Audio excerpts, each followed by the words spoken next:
अगर कोई आपको छोटा व कमज़ोर समझकर आपका अपमान करे तो आप क्या करेंगे? ऐसे ही संघर्षों के बीच टाटा ग्रुप के चेयरमैन रहे रतन टाटा के जीवन की ये घटना ऐसी थी जिसने उनके जीवन को बदल कर रख दिया, जो आज पूरी दुनिया के लिए प्रेरणादायी है। ये बात सन 1998 की है, जब टाटा मोटर्स अपनी पहली पैसेंजर कार इंडिका बाजार में लेकर आई थी। रतन टाटा ने अपने इस ड्रीम प्रोजेक्ट के लिए जी तोड़ मेहनत की थी, लेकिन उनकी कार को बाजार में ज़्यादा अच्छा रिस्पांस नहीं मिल पाया जितना कि वे सोच रहे थे, और इसी कारण टाटा मोटर्स घाटे में जाने लगी। इस प्रोजेक्ट के बाद कंपनी को घाटे में जाता देख कंपनी के अन्य लोगों ने रतन टाटा को नसीहत दी कि वो कंपनी को बेच दें, और ना चाहते हुए भी रतन टाटा को इस फैसले को मानना पड़ा। अपनी कंपनी को बेचने के लिए रतन टाटा अमेरिका की कंपनी फोर्ड के पास गए और टाटा जी ने फोर्ड कंपनी के मालिक बिल फोर्ड से इस पर घंटों चर्चा की। मीटिंग के वक्त बिल फोर्ड ने रतन टाटा के साथ अच्छा व्यवहार नहीं किया और साथ ही ताना देते हुए कहा कि जिस व्यापार के बारे में आपको जानकारी ही नहीं थी उसमें इतना पैसा क्यों लगा दिया।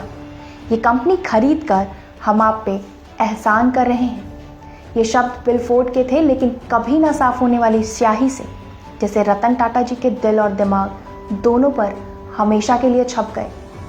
वे वहां से अपमान के इस घूंट को अपने मोटिवेशन का सूत्र बनाकर डील कैंसिल कर वापस चले आए।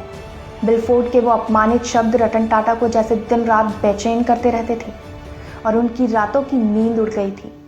और फिर क्या था, उन्होंने निश्चय कर लिया कि वो इस कंपनी को किसी को नहीं बेचेंगे और एक दिन पूरी दुनिया के सामने इसे एक मिसाल के रूप में पेश करेंगे। और बिना एक बार भी सोचे रतन टाटा लग गए कंपनी को ऊंचाइयों पर पहुंचाने की संघर्ष की लड़ाई लड़ने में। इस दुनिया में अपमान से ज्यादा बड़ा मोटिवेशन कहीं और है ही नहीं, बशर्ते आप उस अपमान को अपने जीवन में किस तरह लेते हैं और किस दिशा में आगे बढ़ते हैं। रतन टाटा ने दिन रात मेहनत की एक रिसर्च टीम बनाई जिसे बाजार से जुड़ी सारी स्टडीज की, और सभी की मेहनत और टाटा जी के जुनून ने देखते ही देखते न केवल भारतीय बाजार में बल्कि साथ साथ विदेशों में भी टाटा इंडिका की सफलता का परचम लहराया।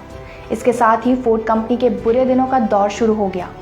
साल 2008 आते आते फोर्ड कंपनी की यह हालत हो चुकी थी कि वह दिवालिया होने की कगार पे थी।